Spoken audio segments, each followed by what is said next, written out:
Eh bien, bonjour à tous. Merci pour votre fidélité, pour ceux qui suivent la chaîne depuis un petit moment.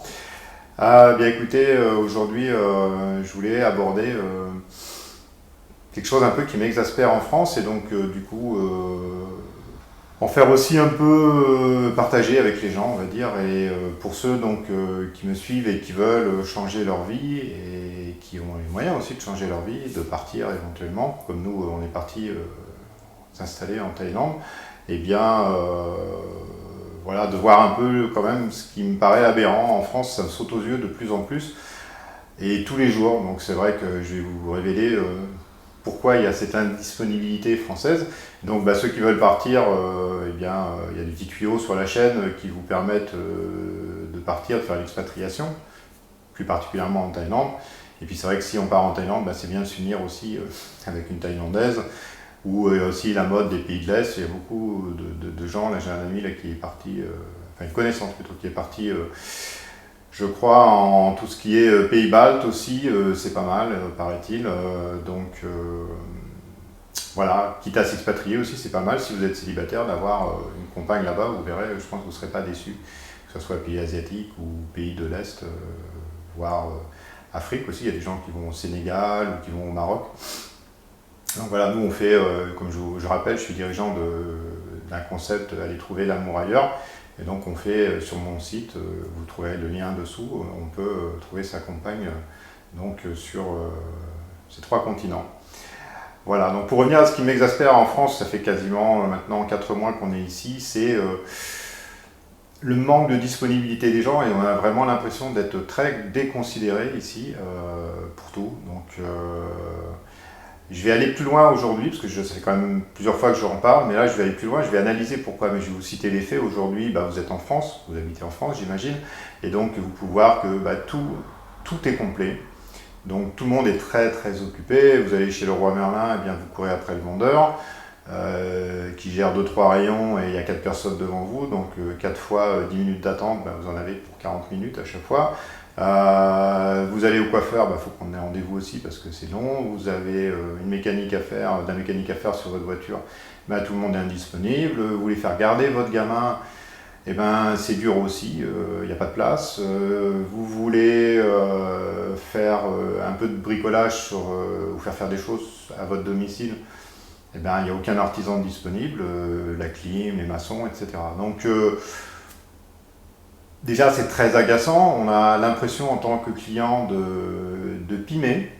Alors moi, j'ai fait un peu une école de commerce. J'ai fait une école de commerce, on m'avait appris que le client était roi. J'ai travaillé dans ma jeunesse chez Decathlon, on me disait aussi, vous êtes là pour le client, monsieur. Et là, on a l'impression qu'en 2021, chez nous, le client, entre guillemets, c'est celui qui implore le fournisseur. Donc ça va vraiment à l'encontre de tout ce qu'on voit, par exemple, nous en Thaïlande, comme on dit...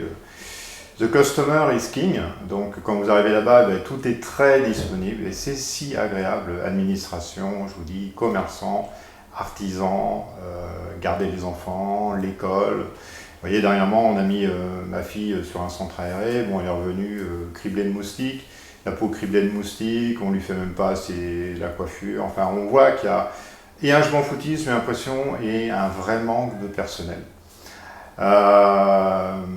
Quand vous allez au restaurant, c'est pareil, vous attendez, nous on habite, comme je vous disais, à Montpellier, si vous allez à Palavas l'été, quand vous vous asseyez sur une terrasse, il faut bien attendre longtemps, parce que le pauvre serveur, il est tout seul et il faut qu'il gère de multiples clients. Donc, on va aller un peu, pour ceux qui sont curieux, dans l'analyse, pourquoi ici, c'est le pays, je pense, où il y a le moins de services au monde, et pourquoi, par exemple, en Thaïlande, c'est le pays, je pense, où il y a le plus de services au monde. Donc, c'est simple. Ça s'explique, c'est une logique financière. Ici, c'est le pays où il y a le plus de charges sur salaire, puisque comme vous savez, ou comme vous ne savez pas, peut-être, quand vous voulez donner 100 € à quelqu'un, donc un patron qui veut donner 100 € à quelqu'un, un salarié, ça revient à 200 €, puisque l'État prend grosso modo 100% de charge entre le net, le brut salarié et les charges patronales. Il y a toujours 2-3 bricoles qui vont là-dessus en plus. Donc en gros, on va dire de 80 à 100% suivant votre salaire, si vous êtes cadre ou pas. Donc qu'est-ce que font les patrons ? Ils n'embauchent pas parce que c'est trop cher. Et quelqu'un qui va gagner par exemple 1800 €, ben, il n'est pas content parce qu'il n'arrive pas à boucler les fins de mois.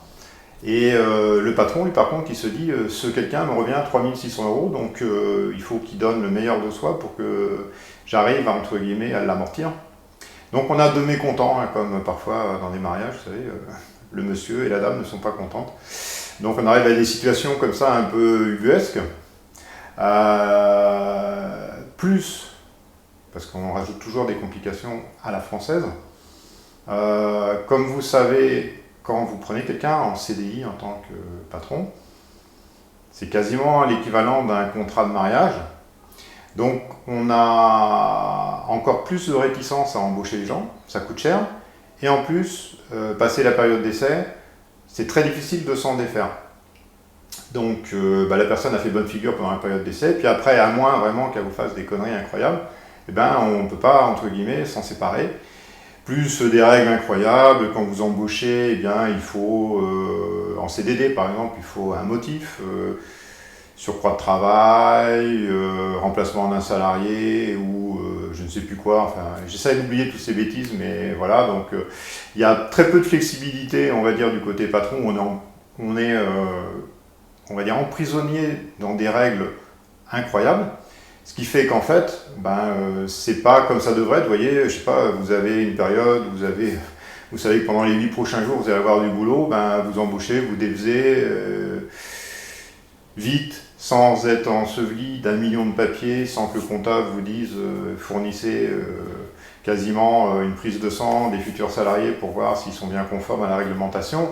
Et donc du coup, ça fait que c'est comme le marché immobilier d'ailleurs, les patrons sont frileux d'embaucher, et en plus ça coûte cher, comme les propriétaires sont frileux de louer, parce que quand on a quelqu'un chez soi, eh bien, on ne peut pas s'en défaire. Si la personne de mauvaise foi, en gros, elle vous plante de 2 ans de loyer, et puis vous asseyez sur vos 2 ans, surtout si la personne est insolvable, alors qu'aux États-Unis, en Thaïlande, si la personne ne paye pas, au bout de 1-2 mois, on lui dit écoutez, sortez de chez moi parce que voilà. Donc tout ça fait que ces encadrements incroyables, le plus incroyable, je dérive un petit peu, c'est l'histoire du squat, où quand il y a quelqu'un qui vient squatter chez vous, au bout de 2 jours, ou quand elle a fait une ou deux manœuvres, je crois même s'est fait livrer des pizzas, enfin elle peut avoir une facture à son nom de là où elle est, elle vous dit c'est le squatteur qui vous dit sortez de chez moi, désormais moi qui ai squatté, c'est moi qui suis chez vous, mais en fait c'est moi qui suis chez moi, mais vous qui avez payé le logement, vous n'êtes plus chez vous, et si vous vous énervez, vous prenez plus de peine que la personne qui a squatté. Enfin bon, pour moi ce pays parfois, et j'ai peine de dire ça parce que je suis français et que je parle français et que je suis né ici, mais ce pays me paraît incroyable dans les règles. Et donc c'est vrai que 4 mois ici, j'en ai marre, ça me pèse, on aimerait rentrer. Malheureusement là-bas il y a le coronavirus en plein et qu'on ne sait pas où on va. Mais c'est vraiment, en tout cas, cette histoire d'indisponibilité et de prier. Est-ce que vous pouvez venir faire des travaux chez moi, s'il vous plaît? Votre prix sera le mien. Ça paraît, bon, voilà, c'est un peu grotesque et ça montre bien quand même quelque chose qui ne va pas chez nous.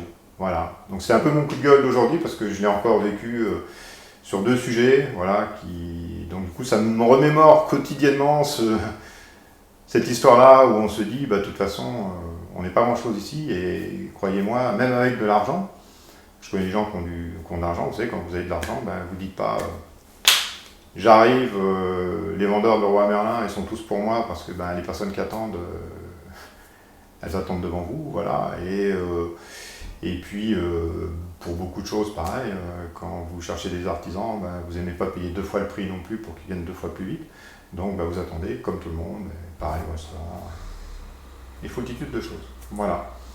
Donc, si vous pouvez partir, et si vous êtes d'accord avec moi, je vous encourage à le faire. Il y a quand même un gros mouvement en ce moment d'expatriation. Et puis, je prêche un peu pour ma paroisse. Si vous voulez avoir une femme aussi à l'étranger, en profiter, c'est-à-dire faire d'une pierre deux coups, comme on dit, vous savez que ça se passe dans le lien qui est en bas pour tenter votre chance et voir si ailleurs c'est pas mieux qu'ici sur ce sujet-là aussi. Voilà, je vous dis à bientôt, bonne chance, bon courage, au revoir.